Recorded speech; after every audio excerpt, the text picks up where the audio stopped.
the Talmud, especially the Zohar and the Code of Jewish Law, stress the importance of getting up at midnight to mourn over the destruction of the temple, to mourn over the death and concealment of the Tzaddikim, which both have major repercussions on us in life, in that we can attribute our difficulties and lack of clarity in life due especially to these two items: the destruction of the temple and the death and concealment of the Tzaddikim.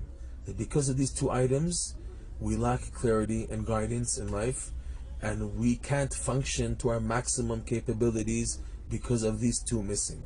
So by getting up at midnight and mourning over the destruction of the temple, we're able to transform the efer, the ashes of our life, into pe'er and glory, and to gain, even though we're still in exile, personally and nationally, to have some connection, some tapping into the light of the temple and of the tzaddikim by mourning over their loss and yearning for them, so we're able to connect to them somehow even while still in exile.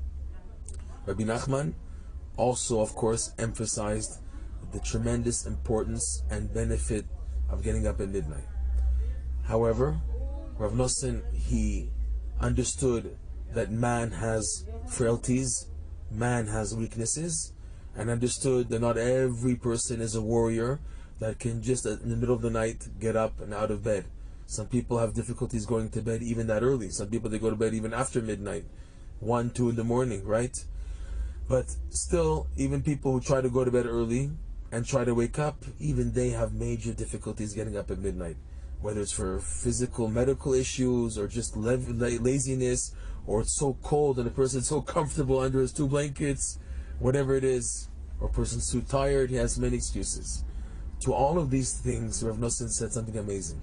He said, if you cannot get up at midnight, then get up an hour later.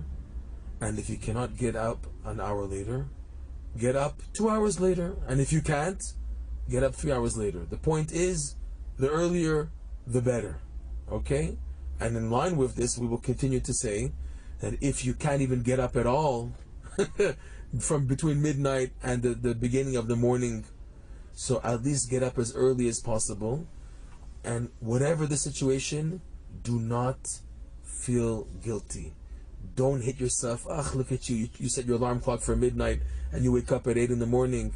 You know, shame on you, and you're such a nobody. Not at all to be guilty because of that. Not to feel guilty because of that. And Reb Noson said that this idea, if you can't wake up at midnight and wake up an hour later or 2 hours later, is learned from the chicken, the rooster.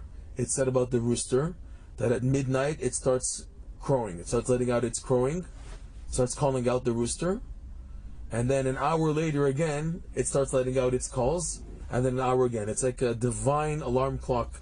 People used to, before they had alarm clocks, they would get a rooster to wake up in the middle of the night. They would use the rooster as their alarm clock to wake up to the morning hours, right? They had from midnight and then an hour later. And he said, Reb Noson, from here you learn that Hashem embedded in the rooster this nature to teach us something from it. That if you can't wake up at midnight, then at least an hour later, and not to feel bad about it. And if you can't do an hour later, 2 hours later, 3 hours, the earlier, the better. There is like a Breslov saying of people, as a custom or a saying, that if you can't get up at midnight, at least do your part to show Hashem that you want to get up at midnight by setting your alarm clock for midnight.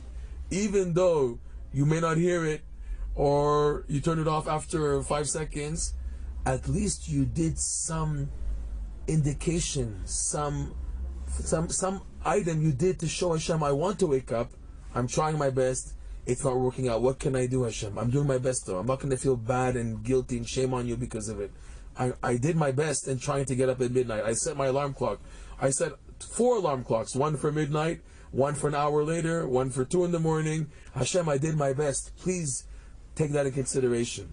And not to listen to the screams of the wife. You're 20 years setting your alarm clock for midnight.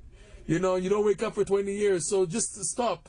Not to give up, to keep on going, because the good desires are added from every day, with this good conduct of an indication of good desire is added up, collected, until boom, the time comes in a person's life that he finally gets to what he was yearning all those years to finally come to et she'ahava nafshi, that which he was loving and yearning to connect to, right? B'ezrat Hashem. So this is the point, not to be broken, but to do your best. Follow Reb Noson's advice. You can't get up at midnight, then try an hour later. The point is, the earlier, the better. It is a very good Jewish quality to be an early bird as much as you can. Obviously, there's times when you can't.